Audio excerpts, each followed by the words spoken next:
Hoy vamos a ver la convolución de tiempo continuo. Pero antes de adentrarnos en este tipo de convolución, vamos a comenzar definiendo qué es una convolución en general.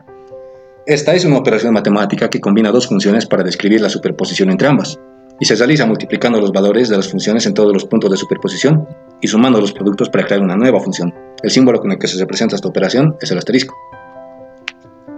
A continuación vamos a ver una explicación más gráfica e intuitiva acerca de qué es lo que representa el proceso de convolución.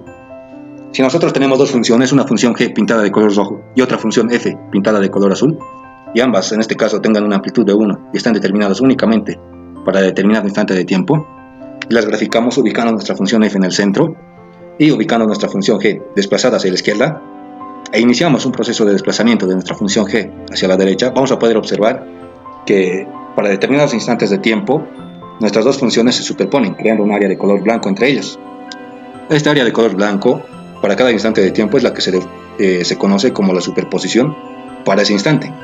Es decir, si nosotros creamos otra gráfica para poder graficar el área que vimos anteriormente e iniciamos el proceso de cero, iniciamos el desplazamiento de nuestra función g hacia la derecha, para este instante de tiempo tenemos que nuestras dos funciones no se superponen, por lo tanto, no existe un área pintada de color blanco entre ellos, por lo tanto la superposición en ese punto es igual a 0.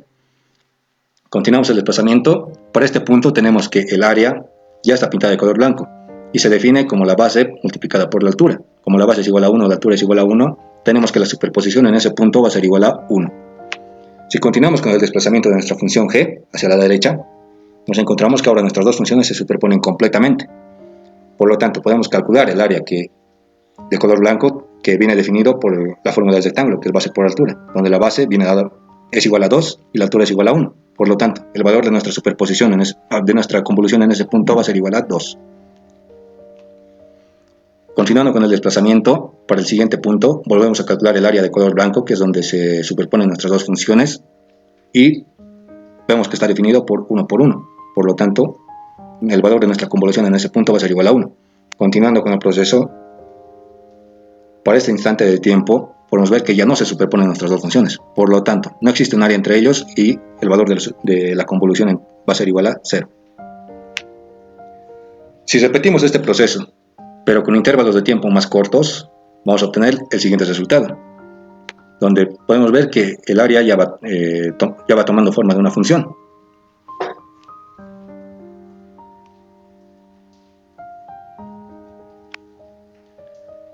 Y si lo hacemos para instantes de tiempo todavía más cortos, donde la diferencia entre cada muestra tiende a 0, vamos a poder generar una función continua que es el resultado, que es nuestro resultado de nuestra convolución entre nuestra función f y nuestra función g.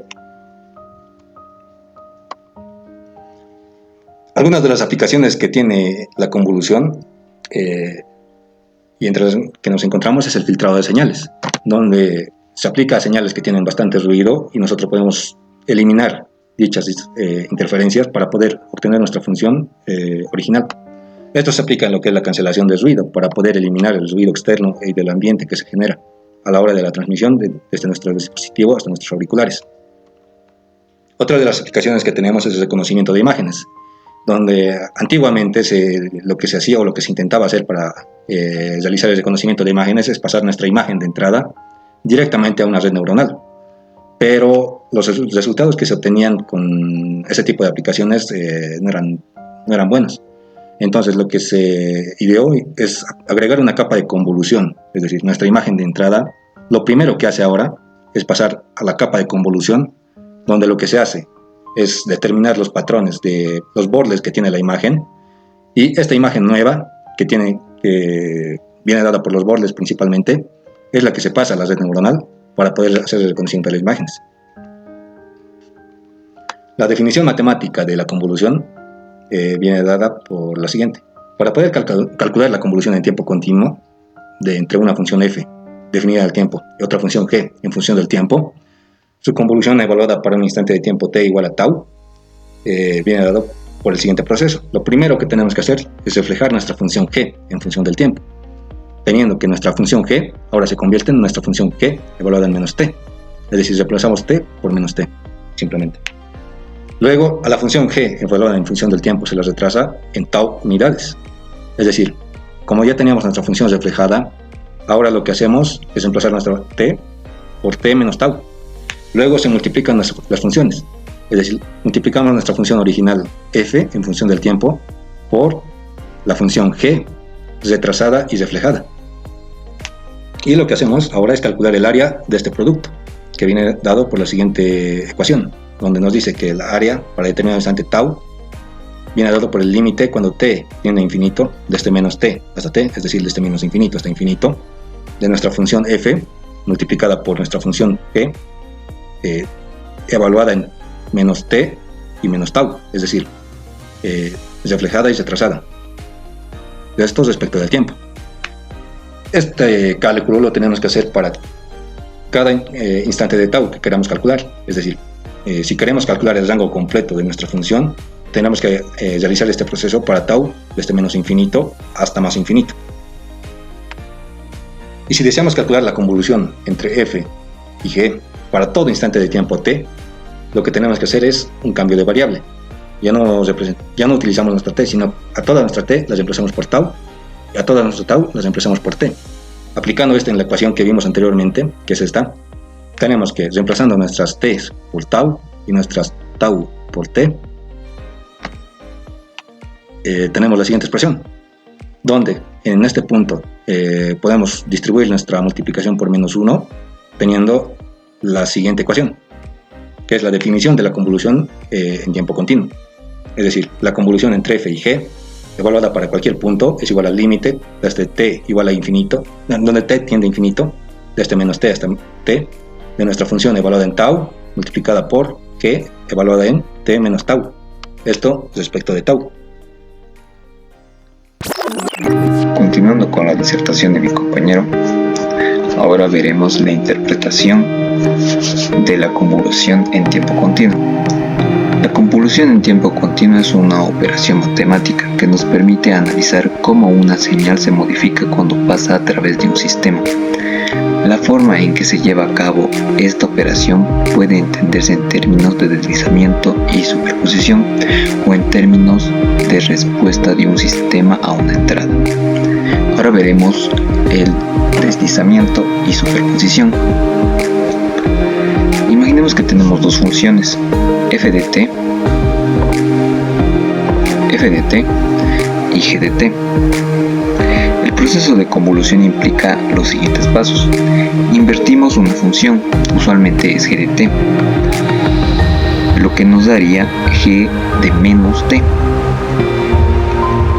Luego la desplazamos.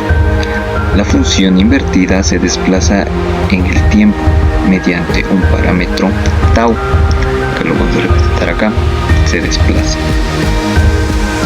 Este desplazamiento permite que la función interactúe con f de t en diferentes instantes de tiempo. Luego, en cada desplazamiento se multiplica la función desplazada g de t menos tau con la función de f de t. Finalmente se integran sobre todas las posibles posiciones de tau, lo que genera una nueva función que depende de t, como se verá a continuación. La convolución.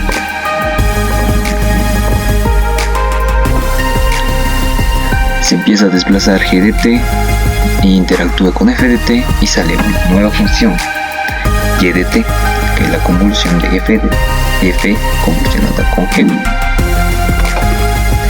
Respuesta del sistema.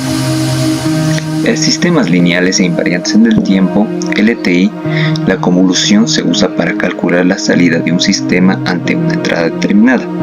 Si conocemos la respuesta al impulso h de t de un sistema, podemos encontrar su salida para cualquier entrada x de t, usando y de t igual a x de t por h de t. Esto significa que la salida y de t se obtiene al convolucionar la entrada x de t con la respuesta al impulso x h de t. Ejemplo, si x de t, si tenemos x de t, un impulso de entrada, y h de t es la respuesta al impulso de un circuito eléctrico, la salida y de t será una versión modificada de x de t dependiendo de cómo el sistema responde en el tiempo.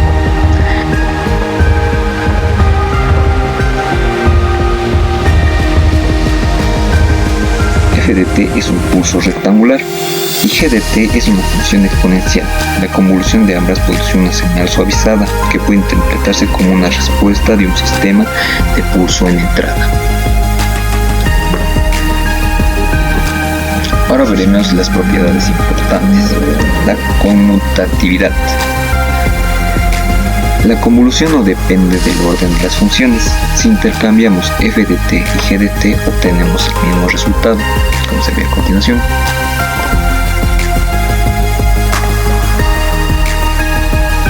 Acá se desplaza g de t y aquí se desplaza f de t, y como se puede ver, f por g nos da esta convolución, esta nueva función, y g por f nos da esta, que son las mismas. Es conmutativa. Asociatividad. El resultado no cambia si agrupamos las convoluciones de forma diferente. Podemos utilizar la convolución de f por g y luego convolucionar con h, o g con h y luego convolucionarla por f. Nos dará la misma respuesta, como se ve a continuación.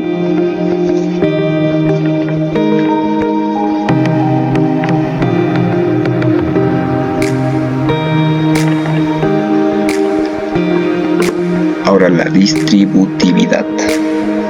Podemos distribuir las convoluciones sobre la suma de sus tres funciones. F convolucionado g más h es igual que decir que f convolucionado con g más f convolución con h. Es distributiva, como se ve a continuación. F convolución g más h es igual que f convolucionado con g más f convolución con h. Convolución de la delta de Dirac. La delta de Dirac actúa como una identidad en la convolución, devolviendo la misma función, ya que representa un impulso unitario en el tiempo. Decir que f convolución con la delta de Dirac nos dará la misma función, como se ve a continuación.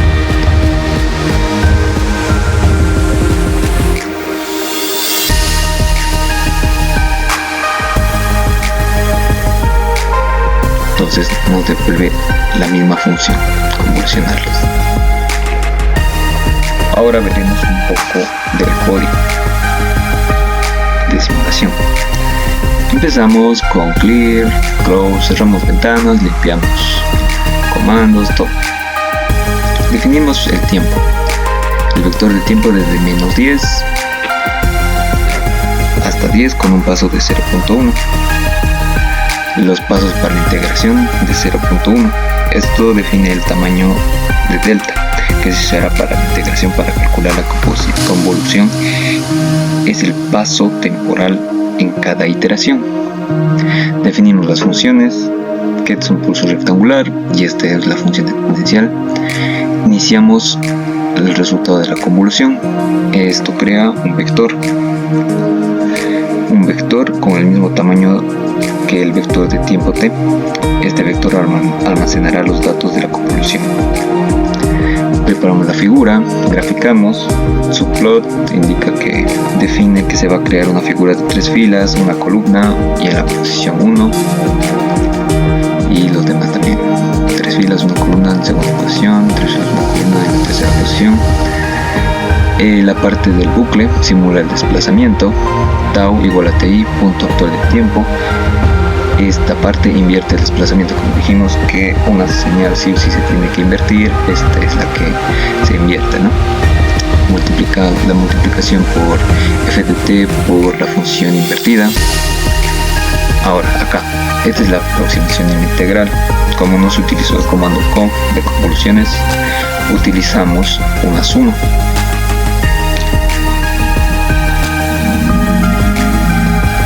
Calcula la integral discreta, aproximación de la convolución al sumar los valores multiplicados de f de t por g de t. Acá sumamos todos los productos de f por g y lo multiplicamos por el de t, ¿no? Por esos pasos que estábamos diciendo.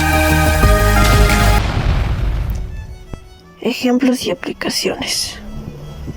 La convolución en tiempo continuo es una herramienta fundamental en el procesamiento de señales y en los sistemas de control. Se utiliza para analizar y diseñar sistemas lineales invariantes en el tiempo, LTI. Sus aplicaciones incluyen filtros, sistemas de control, telecomunicaciones y más. Y a continuación exploraremos algunas de esas aplicaciones. Filtros en procesamiento de señales. Los filtros se utilizan para modificar señales según sus componentes de frecuencia, eliminando ruido o extrayendo información relevante. Filtros de paso bajo, paso alto y paso banda. Paso bajo. Atenúan altas frecuencias, permitiendo el paso de bajas frecuencias. Por ejemplo, la eliminación de ruido en audios. Paso alto. Atenúan bajas frecuencias y permiten altas frecuencias. Ejemplo, detección de bordes en imágenes. Paso banda. Permiten solo un rango específico de frecuencias. Por ejemplo, la sintonización de estaciones de radios. Implementación mediante convolución. La salida de un sistema LTI se obtiene convolucionando la señal de entrada, es decir, X en función de T, con la respuesta al impulso del sistema, es decir, H en función de T. La fórmula la cual se utiliza para resolver este estilo de convolución es Y en función de T va a ser igual a X en función de T por H en función de T. Esto va a dar resultado a la integral de menos infinito a más infinito de X en función de tau por H en función de T menos tau diferencial de tau. Al diseñar un filtro, es decir, H en función de T, debe ser elegido para obtener la respuesta deseada. Sistemas de control. En los sistemas de control, la convolución en tiempo continuo. Sistemas de control. En los sistemas de control, la convolución en tiempo continuo es clave para modelar la respuesta de sistemas dinámicos y diseñar controladores. Respuesta de un sistema a una entrada. En un sistema de control, la salida, es decir, Y en función de T, ante una entrada X en función de T, se obtiene por convolución y con la función de transferencia inversa de Laplace, es decir, H en función de T, además de permitir predecir cómo un sistema responderá a entradas como escalones, impulsos o señales sinusoidales. Controladores PID. En sistemas de control, los controladores PID, es decir, proporcional, integral y derivativo, usan respuestas impulsivas y convolución para mejorar el desempeño del sistema. La respuesta del sistema a una entrada deseada se obtiene aplicando la convolución entre la función de transferencia del controlador y la respuesta del sistema en lazo abierto. Ejemplo de convolución con funciones comunes. Es decir, que en esta parte vamos a hacer un ejemplo y nos vamos a basar en la fórmula que vimos anteriormente. El ejemplo va a tratar de una convolución de tiempo continuo con 3 cambios de integrado. Se tiene en la pantalla 2 señales respectivamente, H y X, ambas en función de T, donde los 3 tiempos, 3 cambios de integrado que aparecen son la de menos 2 a la menos 1, la de menos 1 a 1 y la de 1 a 2, en relación a H en función de T y en relación a X en función de T de menos 1 a 1. Entonces, tenemos lo que es la fórmula que vimos, que es integral de menos infinito al infinito de X en función de tau por H en función de T menos tau. Todo esto según la diferencial de tau.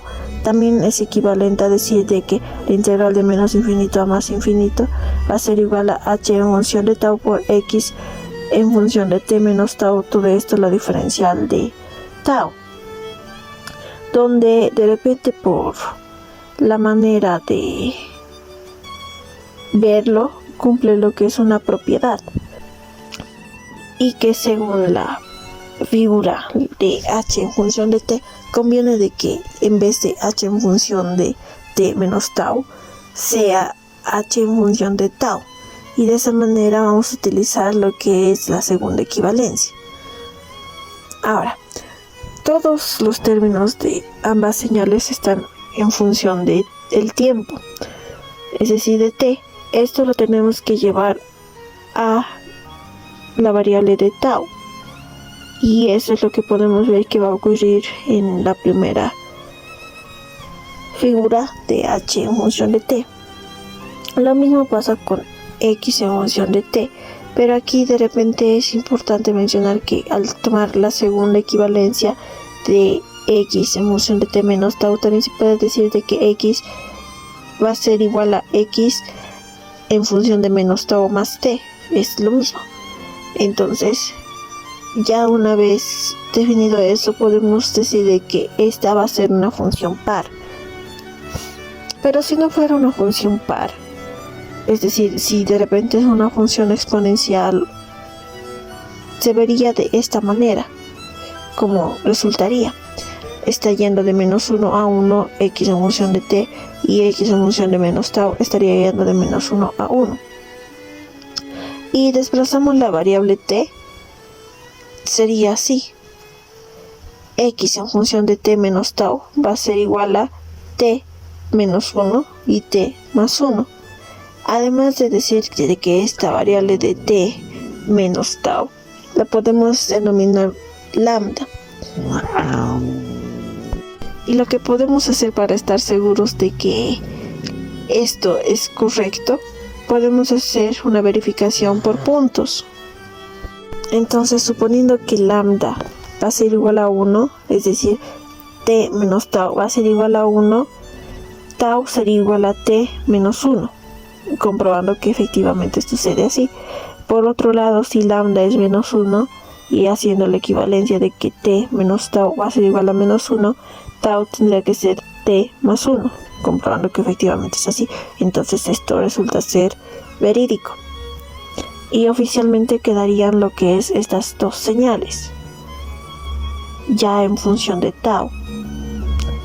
Pero para llegar a hacerlo de manera más comprensible, se tiene que ir haciendo por tramos.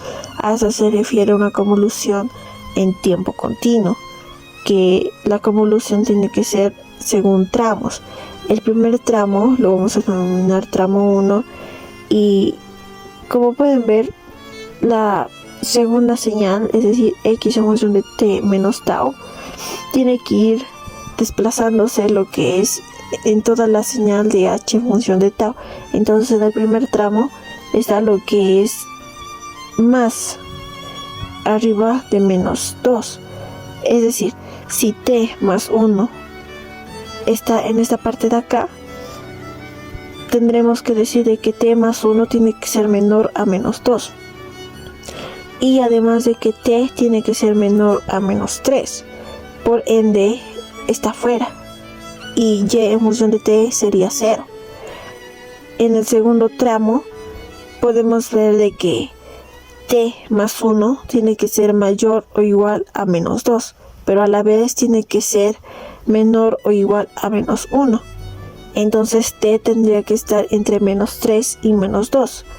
Y ya haciendo cumplir lo que es la fórmula que vimos anteriormente, tenemos la integral de los límites en los cuales va a estar, es decir, de menos 2 hasta t más 1. Y aquí, uno por uno, de repente de las funciones que hay, va a ser 1. Y esto por ende va a ser 1, la diferencial de tau, quedando solamente la diferencial de tau. Si hacemos resolver la integral, tendremos lo que es el absoluto de tau, va a estar entre menos 2 hasta t más 1, y el resultado sería t más 3. Respecto al tercer tramo, tendríamos que t más 1 tiene que ser mayor o igual a menos 1, pero a la vez menor o igual a 0. Por ende, t estaría entre menos 2 y menos 1. Y viendo ya en esta parte de acá, podemos decir de que ya aquí hay dos cambios ¿A qué se refiere con esto? Que en esta primera parte de 1 y 1 que está aquí, la integral estaría en los límites de -2 hasta -1 de la diferencial de tau, y en esta parte de declive la integral sería de -1 hasta tau más 1, pero de menos tau, diferencial de tau.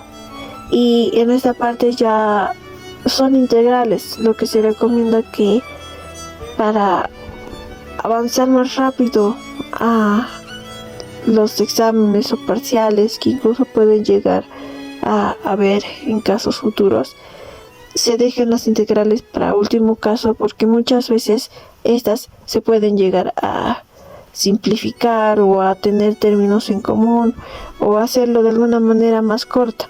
Una vez que se tiene el avance de cómo resolver los límites, ya se tendría con mayor facilidad lo que se tendría que hacer. El cuarto tramo correspondería a lo que es ya a 3 cambios directamente. El primer análisis se hace en esta parte de aquí, donde el límite tiende desde t menos 1 hasta menos 1 de la diferencial de tau, porque es 1 y 1, más el segundo cambio correspondería de menos 1 a 0, donde ya hay el declive, entonces de menos tau, diferencial de tau, más el tercer cambio ya es el declive pero hacia arriba, entonces el límite tendría desde 0 hasta t más 1 de tau, diferencial de tau.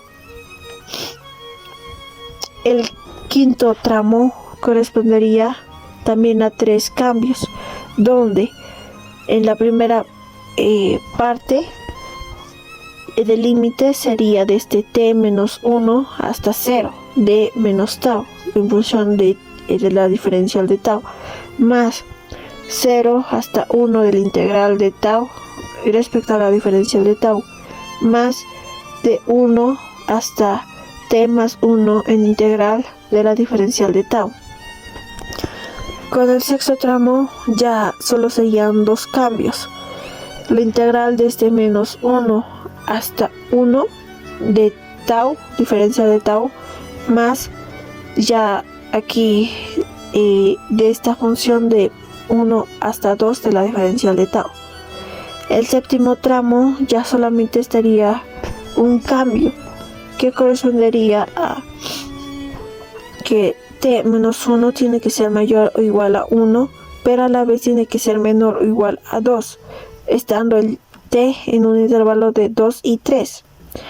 Y entonces y en función de t va a ser igual a la integral de t menos 1 hasta 2 de la diferencial de tau. Y así se cumple el último tramo, el tramo 8, que dice que desde t menos 1 tiene que ser mayor a 2, pero a la vez tiene que ser menor a 3. Y al estar ya afuera, se tendría que y en función de t va a ser igual a 0.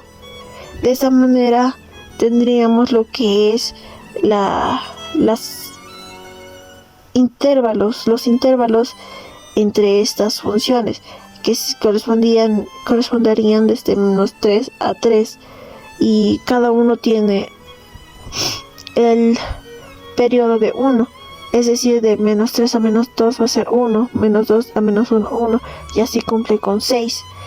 Pero en estas gráficas de acá, para comprobar de repente, podemos ver de que h en función de tau tiene 4 y x en función de t menos tau tiene 2.